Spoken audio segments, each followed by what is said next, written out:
The people who are rich now, their bloodlines will be rich for a very long time. And the people who are poor now, if they don't get rich soon, in the next 10 years or so. 3 reasons that anyone on this planet would ever be poor.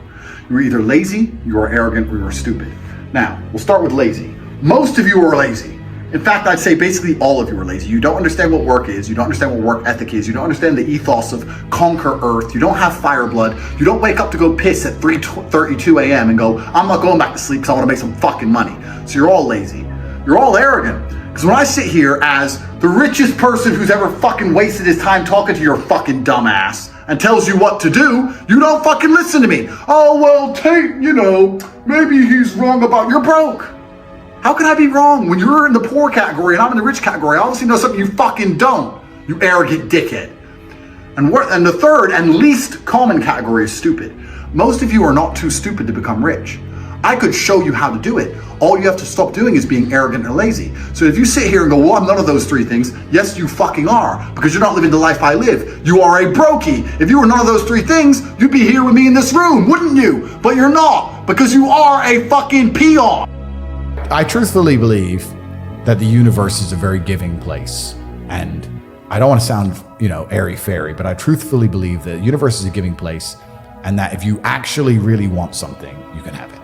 How much you want is how much you're prepared to sacrifice. So if you want $500,000 a year, you can definitely make that. And that level of stress you'll absorb for that money and the amount of headache you'll go through, if that's the amount you're prepared to accept for a happy life, you'll have it. Do you think anyone can do that though? I think that you have to pre-decide, right? So even my level of wealth comes with enormous stress. Governments are after me. Like most people are not mentally prepared for the bullshit I go through. So the number one factor that's going to decide how successful you are as a person is your ability to absorb stress, your stress level. The better you are at dealing with stress, the more problems you can fix, the more money you're going to make. So you have to decide where on that scale, because you could just be homeless and have no stress. You could just be a brokey and be on the dole and just, I'm broke, but nothing really troubles me. So you have to decide on that level where you want, how much stress you can possibly absorb as a man. And then if you truly want that level, you're going to get it. I believe any man can make anything they want, depending. So, I don't care what they do to me. I'm gonna go and I'm gonna make it. You'd make a bunch of money, but there's a bunch of garbage that comes with it. So you have to decide, right? So I think it's a conscious decision. Anybody can be as rich as they want to be. That's the true thing about it.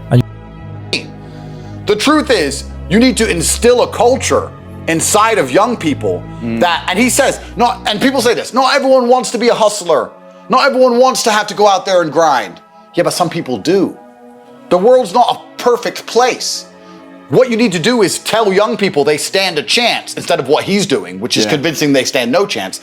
Tell them they stand a chance. Tell them to work as hard as possible and find a way to make it out. That's what I teach at university.com inside of my school. I say, listen, it's going to be hard, but you can do it. Right. He says, no, you can't do it. Yeah. Which is going to keep everyone in poverty. So which mindset gives you a better chance of becoming rich? Even if, this is the thing I said about true and false, even if it is true that you are poor because of the government, and even if it is not your own fault, you believing it is your fault allows you to be more powerful and more competitive. So why would you accept the truth that it's the government when you can accept the truth that it's you that allows you to win? Yeah. And then when you're driving a Ferrari, how can you say your mindset wasn't true because it has performed? Yeah. Truth is performance. Yeah. Truth is result.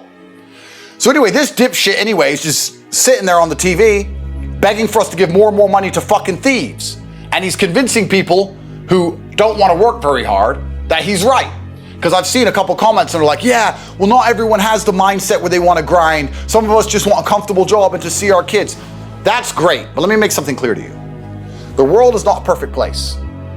And the fact that you don't have the mindset that you don't want to get out there and work is a you problem. Because there are people who do have that mindset and they're gonna beat you no matter what system you implement. No matter what you do, they're gonna win because they wanna win and you don't. Yeah. What do you expect a government to do about that fact? That some people are hardworking, industrious, perspicacious, indefatigable, and they're gonna do anything it takes to pull it off, and some people don't want to. What do you expect a government to do besides convince all of the hard workers, which by the way, keep the entire country functioning, to leave and go somewhere else? You can't legislate the fact that some people are better than others. Sorry, bottom line, you can't legislate that. Yeah. Some people are just better at working than other people. Yeah. That's how it is. You're gonna get exactly what you deserve in this life. Yeah. So I agree, there are some people who go, Not all of us want to be hustlers. Not all of us want to be entrepreneurs. Some of us just want a comfortable life. That's fine. Not everyone's a murderer, but some people are.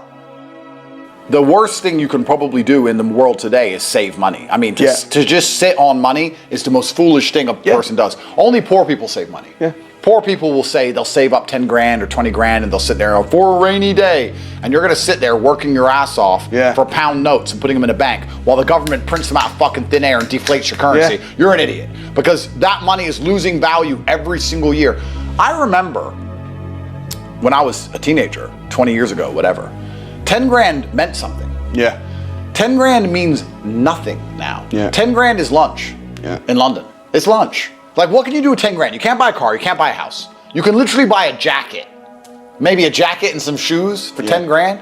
Like 10 grand is fuck all now. Yeah. So money's losing value rapidly.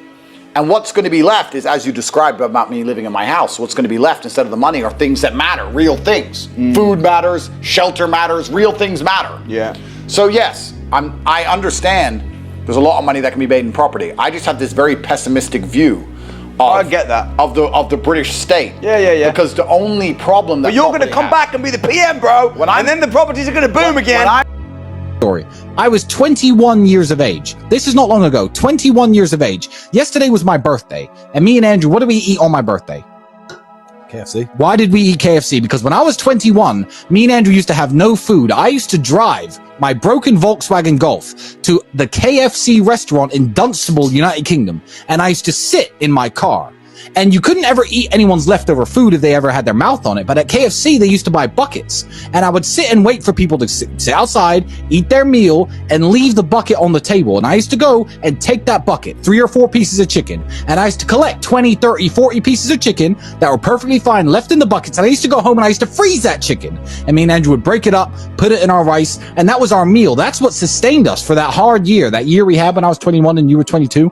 That's how broke we were. I used to scavenge chicken from KFC because I thought, fuck it, I'm not dying and I'm not losing my kickboxing fights because I don't have enough protein. What am I going to do to make it through the day? That's how broke I was. And that's a sad story if you never make it out. To me, that's a happy story. That's a story of triumph. Now it's like, hey, Andrew, it's my birthday. What we doing? KFC? And it's a big joke. We sit there eating our KFC laughing about how we used to scavenge KFC chicken. So we weren't really poor because Dad was a chess master. Do you want to talk about that? Sure. So yeah, what's actually quite amazing is I became, like, we're going to go into the Twitch guys soon because I was talking to these Twitch guys. These Twitch kids I'm talking to now, they're making millions and millions of dollars. And that's why if anyone watched my recent stream with Aiden Ross, he's actually a good guy. He's a nicer guy than I thought he was. Switched on. But he's like, am I fat? I'm like, for 21 with all your money? Yeah, you could have the best gym, the best personal trainer. You have all the time in the world. You are ridiculously out of shape for your scenario. We had to become world champion. I became world champion. Tristan became European champion. And like he said, we didn't have enough protein in our fucking diet. We're sitting there eating rice every day thinking this is the cheapest thing we can eat. We have no fucking money.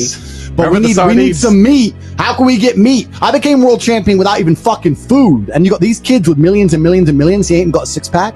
It's fucking embarrassing. That's why I had to tell him. And I'm still going to tell him for the rest of his life. I said, bro, I'll help you, Aiden. Come over, hang out with us. I'll help you out, bro. Because I said, bro, I like you. You need a life coach, bro. And that's why I'm saying I'm glad I was broke when I was young. Because if I was rich back then, with my mindset, I would have been an even better kickboxer. But these kids who make all this money and they don't do shit, it's ruined them. Now they're just soft. They're going to stay soft. Life's been too easy. They've had no trauma, no struggle. If you want to be a man, you need to go through some real shit. And you have to go through some trauma and use it, internalize it, and that's what turns you into a man. Yeah. If you're a man who's never had hard times, you're not a very good man. Any man who's had an easy life is going to fall and collapse in the face of adversity. And the whole point of being a man, the whole point of masculinity is the ability to resist. That is the whole point. So, yeah, you're right. That's not a sad story. That's a very, very happy story. The people who are rich now, their bloodlines will be rich for a very long time. And the people who are poor now, if they don't get rich soon, in the next 10 years or so, they're never going to get rich. You're never going to get rich. The prices of houses are going to continue to go up. Prices of land is going to continue to go up. Inflation is going to continue to happen. Your wages will not catch up. It's going to get harder and harder for the average person to ever stand a chance of owning any assets. Yeah, it's now or never. Yeah. It's almost impossible right now. How does the average person on an average wage buy a house in London right now? Yeah. It's almost impossible already. I think in the next 10 years it's going to become truly impossible, and they're going to use AI to keep the gap closed. And what's interesting about that is, well, I'm in the rich team, I guess. But what I find most interesting about that is the ramifications of the fact that I think this is quite pertinent to most average people. I think most normal people understand. If you were to ask them, how's the economy? They'd say, well, it's impossible. I can't pay for my bills. I can't pay to eat. I can't afford a house. I can barely afford my mortgage. I'm never going to get rich this way. They understand all of this, but they're not panicking. Why are you not panicking? The Titanic just hit the iceberg. You may not be in the water yet, but it's a certainty. There's nowhere else to go. It's going to sink. It's going to happen. Panic now. Don't panic at the end with everyone else as they go into the icy depths. No, I would argue if I was on the Titanic and it got struck by the iceberg, I could have got a lifeboat nice and early.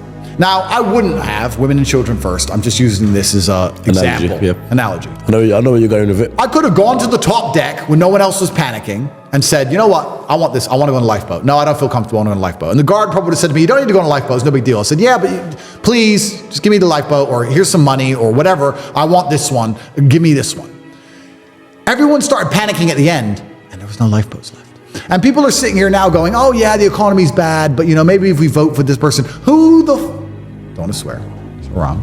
Who are you going to vote for that's going to put money in your pocket actually come along and say, here's money?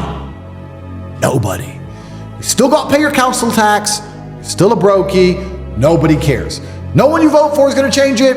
It's going to get worse, it's going to continue. And the boat is going to sink and you're not panicking. That's why I kind of catch myself, and one of the things I try very hard not to do is become elitist. Because when you've come from the absolute bottom to the absolute top, and you've done it all off of your own back, and hard work and dedication, and never missing a day, the only shortcut to life is to never miss a day. One, because of compounding interest, and two, because sometimes you get lucky. And you'll never miss a lucky day if you try every day.